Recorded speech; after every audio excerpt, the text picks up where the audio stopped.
Jeste čuli za Danijela Galovića? Nikad.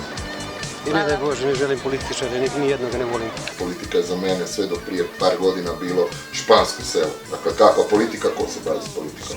Luđaci, ljudi koji nemaju šta raditi, dajte nam oružje, nemamo. Dajte nam, mi bi htjeli, a nemamo s čim.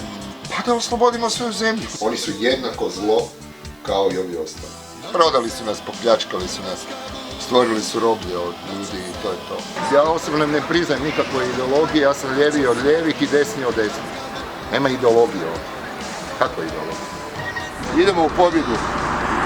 Idemo po mandat. Ako niko ne govori nešto ružno o nekome, znači da je dobro. Ko smo, što smo, zašto smo i za šta se volimo? Ojoj, sad svi, Boge, dok ne dođu na vlast, nam ja tako. Samo da nisu ovi što su bili, jer su sve pokrali. Ne mislimo to. Zato ću sigurno uspjeti. Ja ne odustajem. A ovo je njihova sramota, ne naša predaja. Idemo dalje raditi, idemo u stožer raditi. Idemo razmišljati kako da ih pobjedimo ove umrežene u bandu.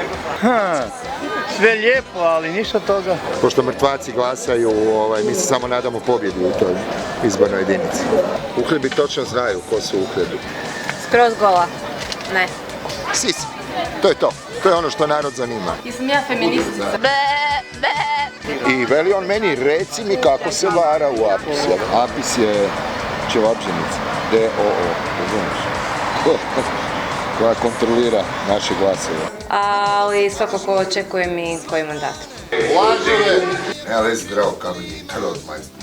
Ovo su stare iskorištene kante od ulja koje sam ja rezao na pola. Ja sam se odlučio u centru Zagreba, evo napravili zapravo svoj vrt. Imali smo taj band, zvao se Les se vraća kući. Noća se Hrvatska vodi, Hrvatska